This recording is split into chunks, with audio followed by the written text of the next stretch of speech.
poupées hantées qui ont réellement existé. Mandy. En 1991, une femme fait don au musée Quesnel, Colombie-Britannique. Ayant été donné son explication, le musée l'accepte. Mais quelque temps plus tard, il regretta amèrement son choix. La poupée provoqua des phénomènes surnaturels et rendit les employés du musée nerveux. Ceux-ci affirmaient qu'elle les suivait du regard et qu'elle se déplaçait toute seule. Pour autant, cette poupée Mandy n'a jamais blessé quelqu'un.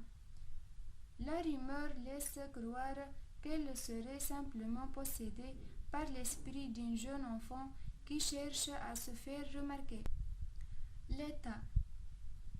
L'État a été découverte en 1972 dans une maison dite hantée près de Melbourne, en Australie, par Kerry Walton. Après quelques recherches, son nouveau propriétaire a découvert qu'elle aurait été fabriquée par un marionnettiste tzigane il y a plus de 200 ans afin d'accueillir l'âme d'un défunt.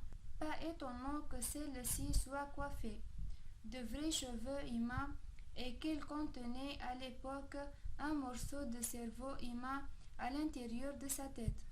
En plus de ce détail un peu gore, Walton a affirmé qu'il a vu sa poupée bouger plusieurs fois et que les chiens étaient effrayés lorsqu'ils la voyaient.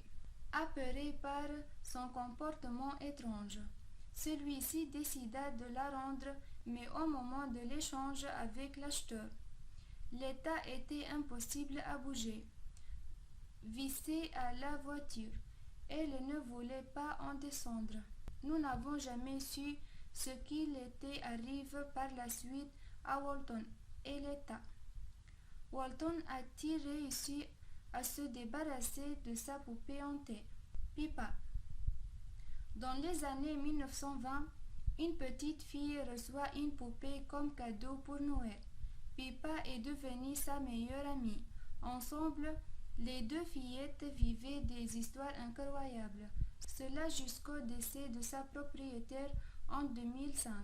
La famille de la défunte a dû accueillir la poupée et s'est rapidement rendu compte que celle-ci était en vie, qu'elle se déplaçait toute seule et qu'elle aimait bien mettre le bazar dans la maison.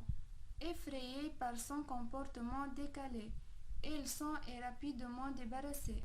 Annabelle. Vous ne vous en doutiez pas forcément, mais le film Annabelle s'inspire d'un fait divers survenu dans les années 1970.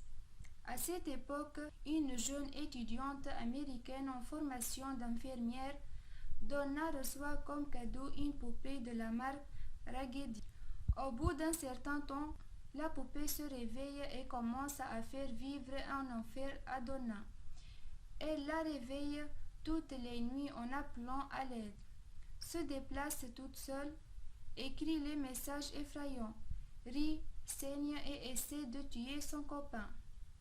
Bref, Donna se rend rapidement compte que la poupée est hantée par un esprit démoniaque.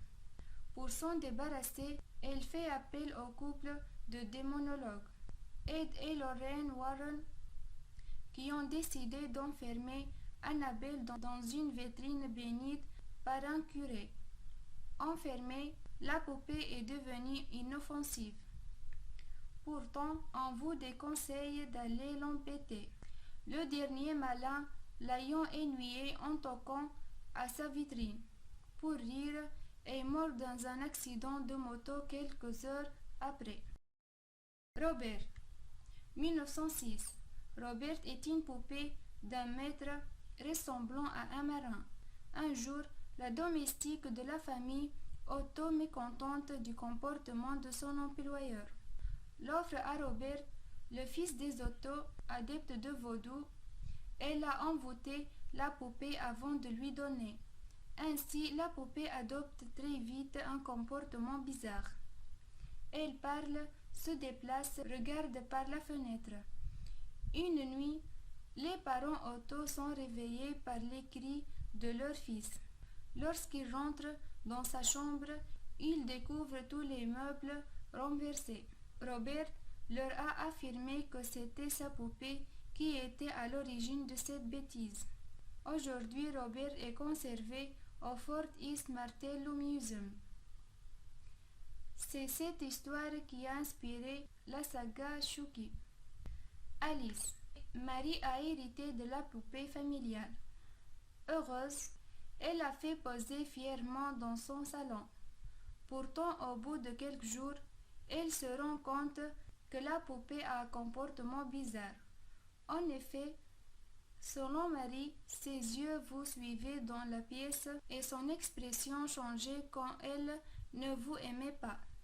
Elle parlait toute seule et disait « Je veux qu'on me laisse souffrir seule ». Cette poupée était dans sa famille depuis les générations et elle a toujours été gardée dans une boîte fermée.